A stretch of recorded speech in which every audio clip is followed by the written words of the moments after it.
Hello and welcome. I'm Bruce Walter with Unilock Midwest, part of the contractor services team here.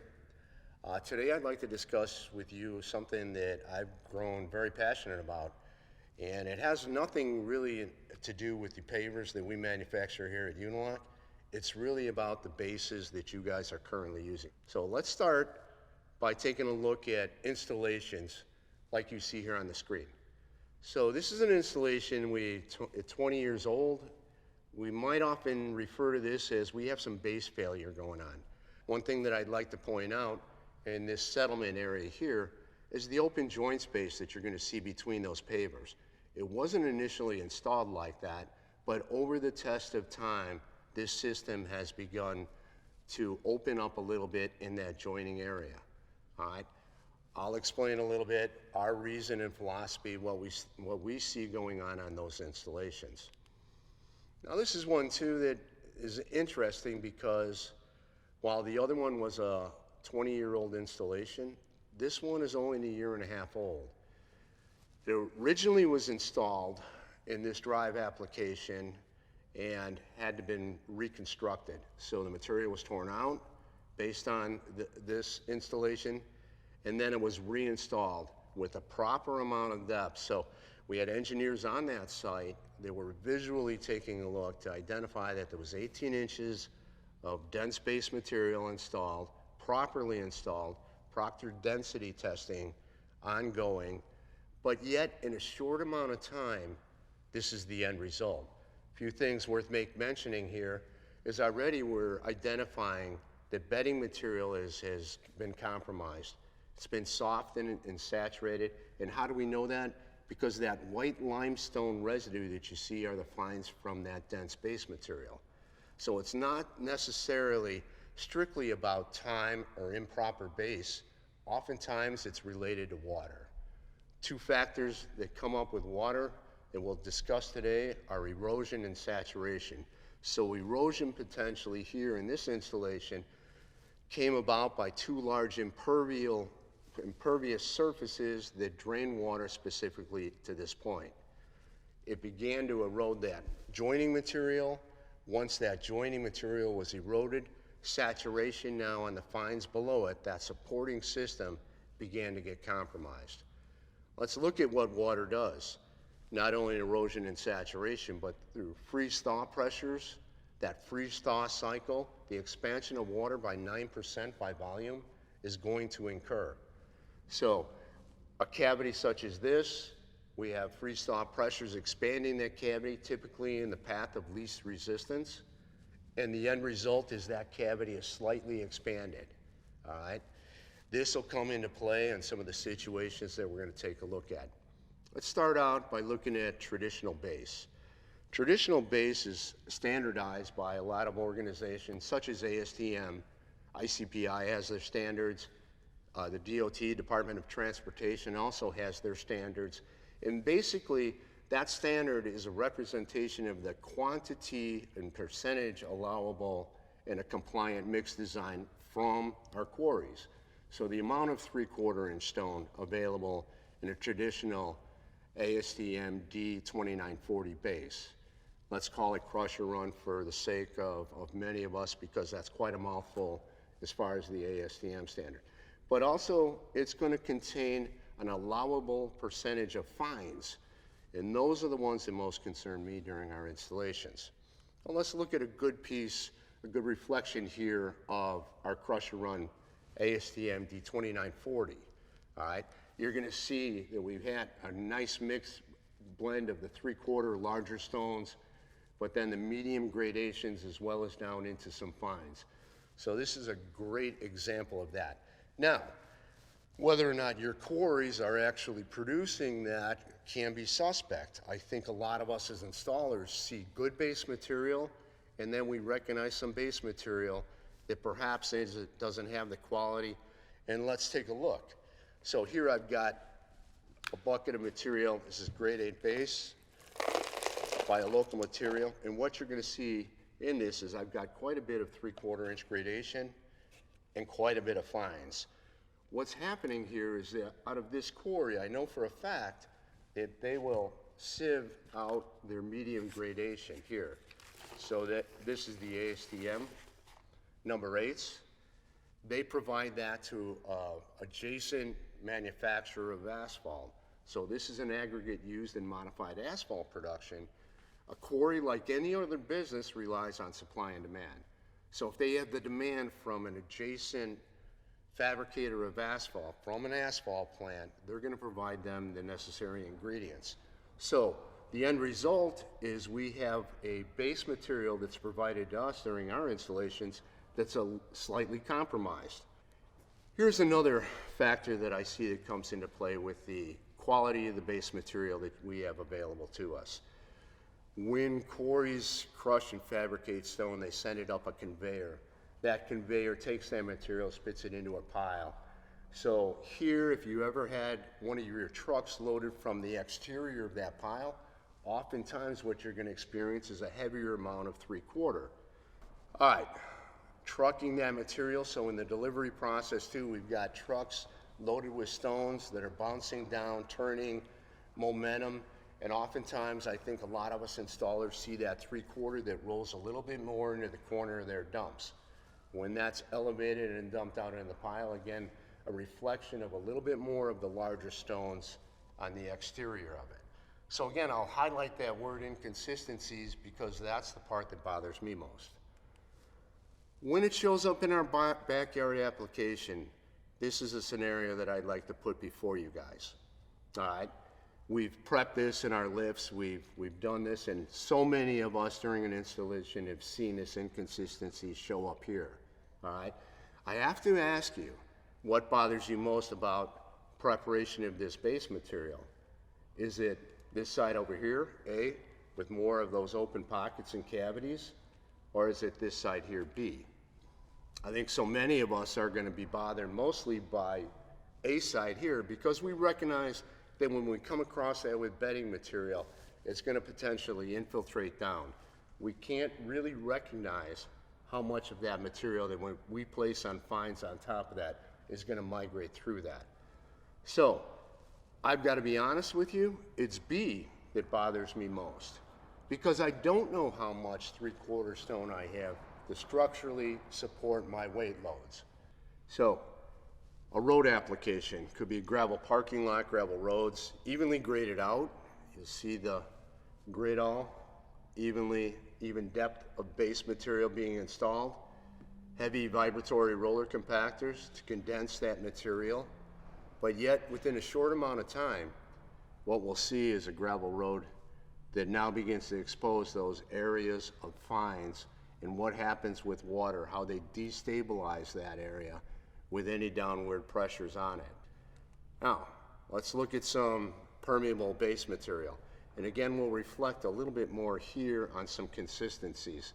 Notice that we're gonna store 1 inch of rainfall and about 2.5 inches of base material. That's kind of critical, but it's at the low point at subsoil level. So I think that point of water collection is important to know and how it performs long term, what water will do to that installation. Notice a little bit here, we're going to identify some of that void space on clear base aggregates. No matter what the gradation, it could be 2 to 3 inch, it could be 3/4, it could be our chip area of the ASTM number 8. It all carries the same gradations here with about a 35 to 40% void area. Any downward pressure is going to be contacted and transferred to the adjacent stone next to it. All right, so we have good support. In recognition of that, let's look historically at railroad construction.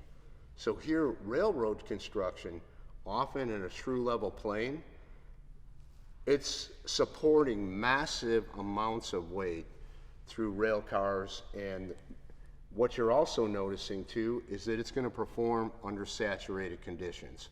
So this is a good testimonial, really historically looking at permeable bases, what it does to your hardscape installation. I want to kind of identify a few of the benefits that we've seen during installations with various contractors throughout the years here. One thing that I think is nice that really separates a permeable base from traditional base is saturation areas. So we can't control the amount of water that we get on an installation either before, specifically during and after that installation. So oftentimes with dense base, crusher run, we're going to have to stop that installation in those areas that show puddling water, because we know that our base prep that is to come and follow after that excavation is going to be compromised. Here in this situation, you're going to notice that soil separator again, but we're working through those situations. I personally have been involved with installations where you have 6 inches of standing water. When we're doing our first lift of base material, I am actually plating with water visible at that top level surface. So saturated conditions like that will slow down, if not stop, a normal traditional installation. But here with open graded, you're able to work through those site conditions based on what Mother Nature is doing to us. Now, the other thing too worth mentioning here is that the geotextile is going to be our soil separator. For me personally, I like the drive grid in that area. Again, I'm looking for some permeability to allow water to transfer through and infiltrate in that sub base. What I like about the drive grid that you're seeing here, it's got triangular pockets. So basically your base installation now begins to lock up. This grid will help reinforce your aggregate installation. So it will prevent it from rotating laterally like a sub-base material directly in contact with your aggregates will do. So one thing that we find to help reinforce this area here of soil, subsoil in contact with your aggregates, I highly recommend the application of drive grid. There's going to be a few videos available for you guys to kind of demonstrate really its true performance. But almost like in poured in place concrete has wire reinforcement, I think drive grid offers that same support mechanism to our aggregate base installs. A few other benefits that I like. Oftentimes we're taking water off of downspouts, transferring that beyond our installation, correct? So we often have utility sleeves and things like that, but if you'll look at how utility companies in culverts and things like that, they'll use the application of, again, permeable base material. So in traditional base, we're restricted by trying to get on the lower end of that pipe some level of compaction. Compaction, again, driving out air pockets and things on traditional base. Here with clear base, it's a whole lot easier because it's coming out of your truck almost at full compaction level. So it's around just over 90%. What you're going to gain by providing compaction on that surface is about 95%. One thing that I also like is its ability to take compaction against the hard surface. So here in our diagram, we're showing it up against concrete, but more importantly, and we'll talk a little bit about raised patio application, that area right behind your wall. So here we've got a step built. You can see I'm easily able to get compaction right to that point. The one thing too, and we'll talk a little bit, is about containment of fines on a traditional base, that here with 3/4, we're not so much concerned about containing those fines at that level of installation. How about the traditional installation? Let's go back to that in comparison. So how many times on an installation we're using somebody with introducing water? And water is going to help assist in the final compaction, right? It's going to help drive out air pockets. So for us to get the 98% proctor density on that, oftentimes it involves water.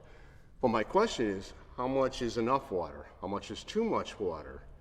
Oftentimes we can't really control that, and that's a variable in every installation. How about those times where it's too saturated? You're running your vibratory plate compactor and it doesn't have that tension to be able to advance that plate compactor. What I'm saying is that basically that plate compactor begins to bog down. So you're experiencing saturated areas of those fines where that 3/4 isn't stable and in place to allow that plate compactor to advance. So many times we see this on low points on our installation, driveways, right at street side. So those are situations where we as installers are identifying those saturated fine areas with our equipment and our plate compactors. Permeable based costs. Oftentimes what you're going to see is about 30% more per ton directly out of quarry in your Unilock dealers. But case in point, when we excavate an installation, we really are going to import a volume of material. And if we identify that if we're going to have 40% void space, that we're actually gaining volume by 40%. So that's one thing. If you're going to identify to a higher cost material, remember it's about the volume that you're bringing into your installations. So that volume of 3/4 clear is going to get you just that much farther per ton. And on the standard installation, let's take a look at those situations where you're picking up your aggregates out of the quarries. Curious, some of our larger contractors, how much quarry water and rainwater have you actually scaled on and paid for? A lot of companies that potentially use 6 figures worth of aggregates in the year, identify that percentage of how much you've actually scaled on. This is a common effect that you'll see when you're hauling basically crusher run in a truck on a wet, rainy event day. Okay, let's advance this beyond our base now. Let's begin to take this system. A few things on this cross section that I want to point out. Again, we've got our drive grid over the subsoil level at the point of first contact of our aggregate. All right, I went over just briefly a little bit of the benefits to be had there. Also notice that this red line is going to indicate a filter fabric, which is going to contain in the overdig area these fines that we bring back in and import in. So we don't want those fines, that pulverized topsoils, potentially mulches and things off landscape beds, to be able to penetrate through the outside edges. Also, we'll talk a little bit later here about the edge restraint, but at this point, I really want to identify into the bedding material. Now, the bedding medium that we traditionally used, obviously our torpedo sands, the impact is basically to evenly have a medium of fines that are available to address a true level plane. Same thing here now with our chips, with our ASTM number 8s in the ongoing process here on the left. What you're going to notice is these gentlemen screeding off. But the few things in using the material, both traditional as well as permeable, I believe that this permeable base will accept some level of deviation. So we need to stay consistent with our bedding depth here when it comes to bedding sand. All right? Typically 1 inch is a constant factor that a lot of us use on our installations. But if we come across areas where base has been prepared a little bit low compared to our line that we want to achieve on our paver installs, and if we go from 1 inch to areas of greater depth of 2 to 3 inches, what that's going to provide is some instability in that area. So a lot of our original guidelines are true in form because those are areas that are going to be suspect, again, to less strength there to support your paver install. So with chips, we remove that water factor out of those fines, and that becomes more of a constant, that transition between your 3/4 inch clear and that ASTM number 8. A few other factors. How many times have we screeded off bedding sand? In that application, at the end of the day, if we haven't covered that with pavers, we're going to tarp that. We're going to protect that. A few other things too. We're not going to walk on that, but again, we're moving that material laterally. So those fines in that system that don't lock up, that potentially are impacted by water, we back all of those issues away when it comes to using the ASTM number 8. Now, let's talk a little bit just briefly about finishing a job, because I know that has changed for me. Usually when we're doing our finish cuts, we're cutting the field in. Here we're doing a wet cut, creating some slurry. It could be even a dustless system that you're doing your paver cuts with now in current new technology. But either way, oftentimes before we finish that installation, we want to get any kind of construction debris, specifically the slurry that you see here, off of the surface. We don't want to allow that to dry. But we're challenged a little bit because if we introduce water as a medium to clean that, what happens now is we're saturating that. So a lot of us that have done installations and run that plate compactor to finish the job off at that surface, again have noticed that bog effect where we don't have that strength. It's got more give through moisture in that area. Low points on patios, low points on driveways, you'll notice that once you're doing your final surface compaction. We expose those issues, and that's what I want to present to you. Here again at the cleaning process, it'd be construction debris and things like that. Recognize that it's easier to clean. It's easier to take that material before any joining sand is in and wash that material down into that base material. It won't compromise us finishing that job. So my point here is I find it easier to finish an installation over clear base where I'm a little bit more guarded and restricted in what I can and can't do with the traditional base installation. Briefly on edge restraints, this is worth mentioning. Again, in the earlier slide, I talked about containing soil adjacent to your paver installation. Obviously here for vehicular pressure, concrete curb will provide that. But one of the things that we're noticing in the industry, and we're happy and we welcome, is the evolution of the edge restraints that are applicable over clear base. They are reinforced concrete, if you will, ribbon here. So in this installation that we're doing, notice that we've got that installed. Here's our clear material that it's supporting. We are containing that. We're showing a little bit of glue bond basically to make sure that we have good containment of that geotextile. So again, importing any kind of fine topsoil over that area won't contaminate and run down into your open graded base. So I think containment is highly important when it comes to using permeable base. Finishing the job now, we have the ASTM number 9 chip in here. So this is the point that I'd like to differentiate between true permeable by the use of the chip infill in your joining area from traditional installations that now are going to be a little bit more user friendly. So we'll call it that hybrid system. So again, us doing this for 11 years, we've got some experience, and one of the things that I want to point out is this is an area here where I see that joining sand actually locking up into the bedding material. I'll take a step away for a minute and remember some of the purists here on the installation community, we talk about lockup. What is lockup basically? Surface compaction, driving bedding material up into that joint. But again, my question is how much bedding material is driven up into that joint? If you'll bear with me, I'm going to take a walk over here and kind of give you a presentation in that bedding area, specifically what we're talking about. So here I've got a tray, a little bit around 3/4 inch in depth, but at full saturation between two mediums of the ASTM number 8, as well as its counterpart, the traditional bedding sand. So here, obviously, we lay our pavers, we do some level of compaction. Notice that I am not, under full saturation issues, going to drive any of that bedding material up. If I transition over into the bedding sand, the torpedo sand arena, again, same moisture content as its counterpart.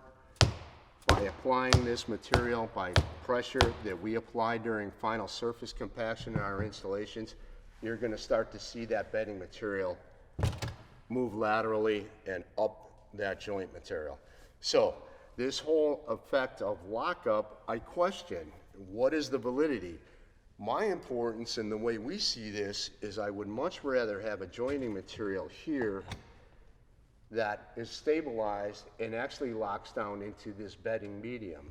So back over to our presentation, what you're going to notice here is when I have every cross joint in between our paver and slab installations biting into its substrate, that bedding layer, that's what I prefer to see.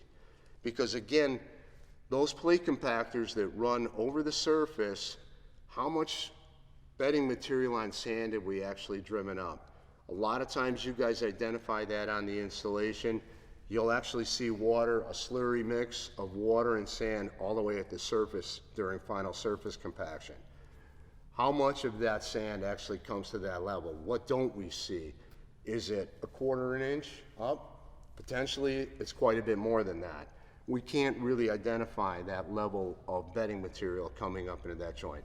So again, the ASTM chip number 8 is going to provide better support when you're doing that surface compaction. Over here on the left, notice how that material locks down into that bedding material. Every joint that you have on your segmented paving system now is biting and locking down into bedding material. Now, what makes that possible a little bit is the evolution of the synthetic sands. So back over here, we're seeing a lot of manufacturers on sand providing us this pre-mixed installation. Most of them are going to have slight permeability available to it, but that's a great medium to be able to do that and achieve this process right here, to lock that joint down into that bedding layer. Okay, a few other things that are important. We at Unilock obviously don't sell aggregates. Our authorized dealer network, they do. But I'm not trying to sell any type of installation here, guys. What's important is the long-term performance. We are keyed in on your success as a contractor to be able to provide that, to provide a longer-term warranty. So this effect of freeze-thaw pressure that we earlier talked about now is relevant here. So EPA did a case study several years ago, 7-degree average ambient temperature, but yet with that 24-hour exposure at that level, still in that bedding layer, we had a 34-degree temperature reading. So let's identify how that process works. Typically on a standard installation, cold is going to be conducted down through frost, correct? From the surface working its way down. So if we look at the permeable installation here, we have all of those 40% void ratios in play that are actually insulating this. So our geothermal pressure on frost is really down in this area. Remembering that when water freezes, it expands by volume at 9%. Those 40% void spaces will capture that expansion. So the nice thing that I really like is how it performs through freeze-thaw pressures. Us in the northern climates, you're going to see a lot of our contractors over the several years have evolved to this installation really because of this.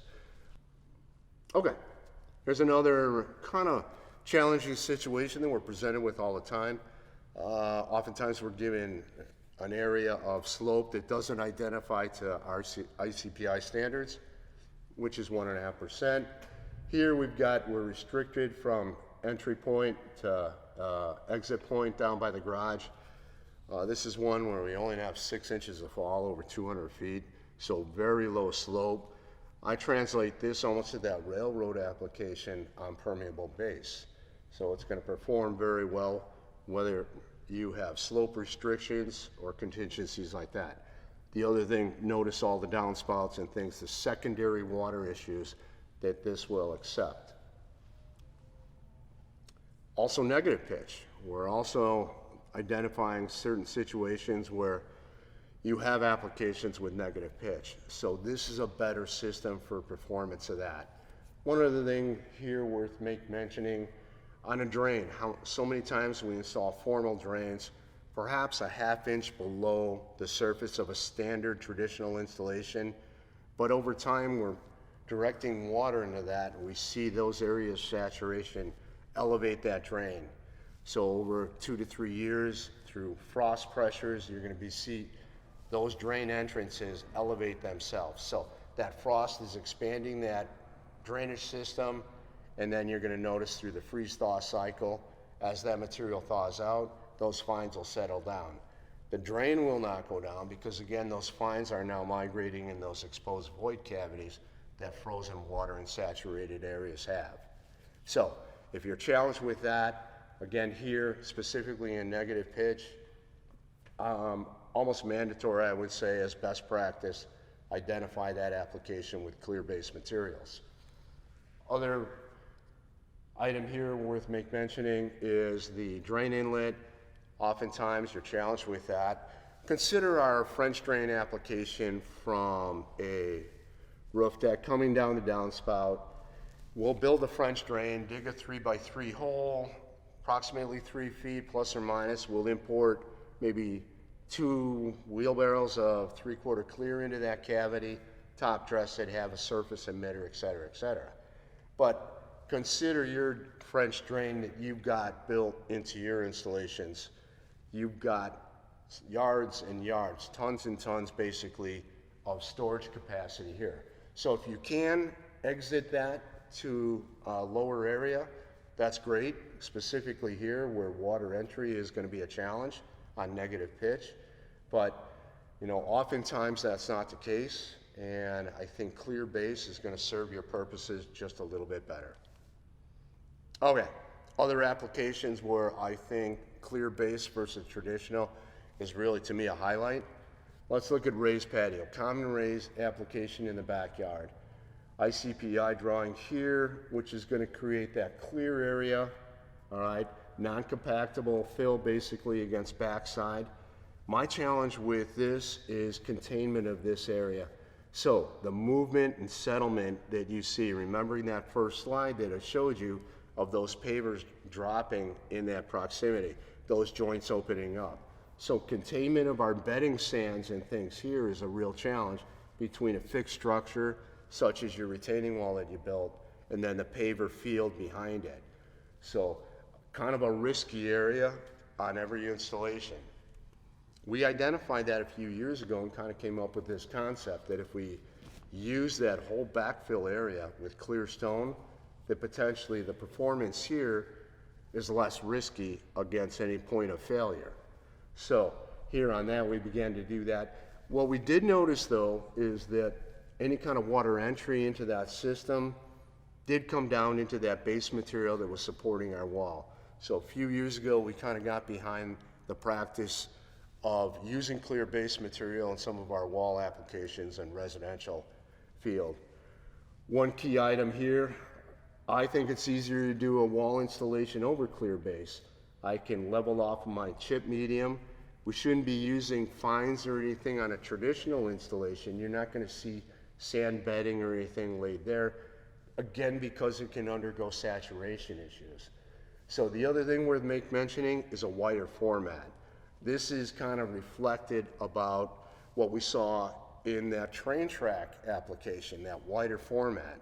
It's also derived a little bit from residential construction where a footing that supports a foundation wall is just that twice the width.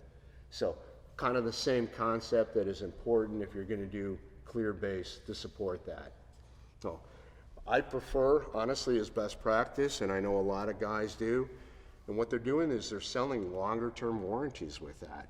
So their traditional 2-year warranty with standard application, now we can get into the application potentially as a salesperson in your company.